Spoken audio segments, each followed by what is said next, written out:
Чистыя каровы, сучасныя малакавозы, стэрыльныя цэхі з бліскучым абсталяваннем, ды яшчэ прыбытак за год вырас на 80%.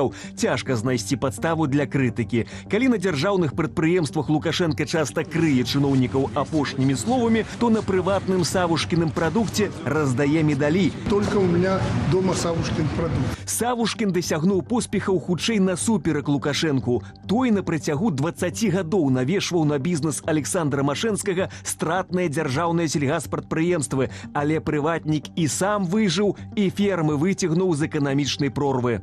Пускай подтягиваются бабушкины крынки там и другие. На фоне прыбытку за мінулы год у 572 мільёны Савушкін прадукт пакінуў далёка за сабою сваіх дзяржаўных канкурэнтаў. Напрыклад, бабушкіна крынка, малочны гігант з усходу, што падмяў пад сябе львіную долю прадпрыемства Магілёўскай вобласці за храс у карупцыйных справах і балансуе з 9 мільёнамі прыбытку на мяжы стратнасці, праз якую ўжо праваліўся адзіны ў краіне вытворца сухіх сумесяў для немаўлят Белакт. 12 мільёнаў рублёў чыстых стратаў за год. Дзяржаўны полацкі малочны камбінат зрабіў мінус 30 мільёнаў і падаў на банкрутства. Цяпер бедную Сафійку выкупляе Савушкін. Кола замкнулася. Прыватны бізнес у Беларусі гэта адзінае зараз, што там ёсць жывое. Ну, што насамрэч ёсць жывое, што жыве вось без гэтых дзяржаўных гіганцкіх датацыяў. Там я літаральна сёння выйшла навіна, што вось гэтыя даўгі крэдыты беларускім дзяржаўным прадпрыемствам,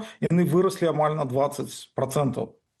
То бок яны жывуць толькі за кошт таго, што уліваюць у новыя і новыя грошы. Нават бюджэтныя грошы не дапамагаюць дзяржаўным чыноўнікам паўтарыць поспех прыватнага бізнесу. 2 гады таму Лукашенко наведаў паспяховага фермера і загадаў зрабіць дзяржаўныя копіі прыватнага яблыневага сада. Чтобы нам там не размахивали поляки или кто там яблоком, возьмите у нас. З польскімі яблыкамі Лукашенко безвынікова змагаецца ўжо не 10 гадоў, а вось перамагчы сваіх прыватнікаў яму часам удаецца. Эксперты нагадваюць пра IT-сектар, які быў вымушаны ўцякаць з Беларусі, і звяртаюць увагу на шкодныя лукашэнкавы парады прыватнаму Амкадору. Шакуцін ўсё гэта выконаў, і ўрэшце мы атрымалі, што Амкадор фактычна збанкрутаваў. Як толькі Лукашенко куды-небудзь лезе сваімі вось гэтымі пасінелымі пальцамі, гэта проста памірае. Калі паспяхова даіць кароў Лукашенко сваіх прызначэнцаў так і не навучыў, то даіць бізнесоўцаў у дзяржавы атрымліваецца. Сёння ён адкрыта сказаў прыватнікам, што трэба дзяліцца. Обид здесь никаких быть не должно. Я же государственный человек.